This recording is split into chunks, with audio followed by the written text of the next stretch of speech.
Okey, insya-Allah hari ini saya akan bawa jemaah tadaki Quran kali ke-15 ni untuk ziarah sekitar Kahirah.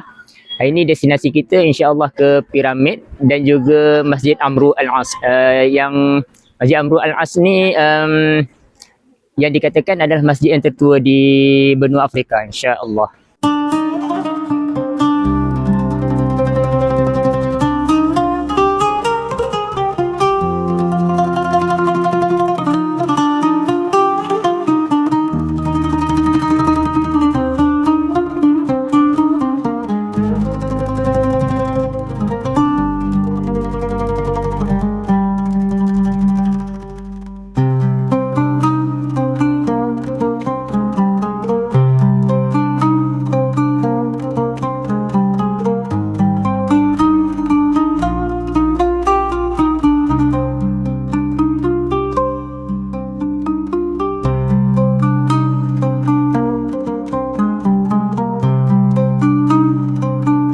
Bismillahirrahmanirrahim.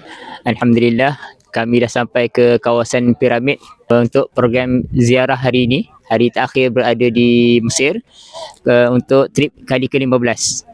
InsyaAllah program seterusnya Februari 2026. InsyaAllah program yang ke-16 lah, yang ke-16. InsyaAllah package yang murah, memang khusus untuk talaki Quran. Harga 5,700 hingga ke trip ke-15 ni. Daripada trip yang pertama, saya punya peserta ni seluruh Malaysia dan ada juga daripada Indonesia.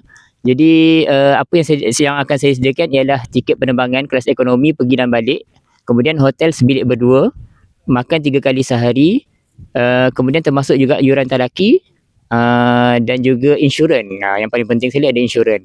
Cuma program yang bulan 2 ni tidak termasuk, kita tak masukkan tour untuk bagi kepada ramai lagi yang berkeinginan untuk pergi dengan harga yang murah, sebab dan juga kepada mereka yang dah pernah pergi sebelum ni yang tidak mahu lagi untuk mengikuti tour sebab fokus kepada talaki.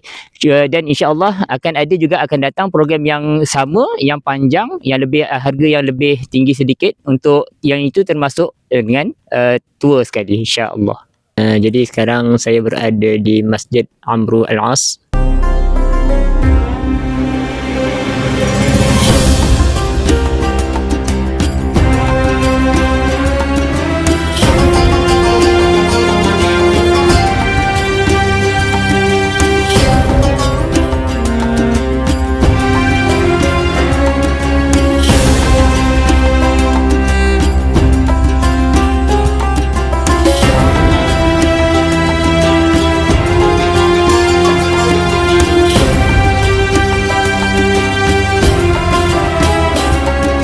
Jadi sekarang saya berada di Masjid Amru Al-As, iaitu tempat kedua lawatan sekitar Kahirah dalam trip kali ini, trip talaki Al-Quran Mesir kali yang ke-15.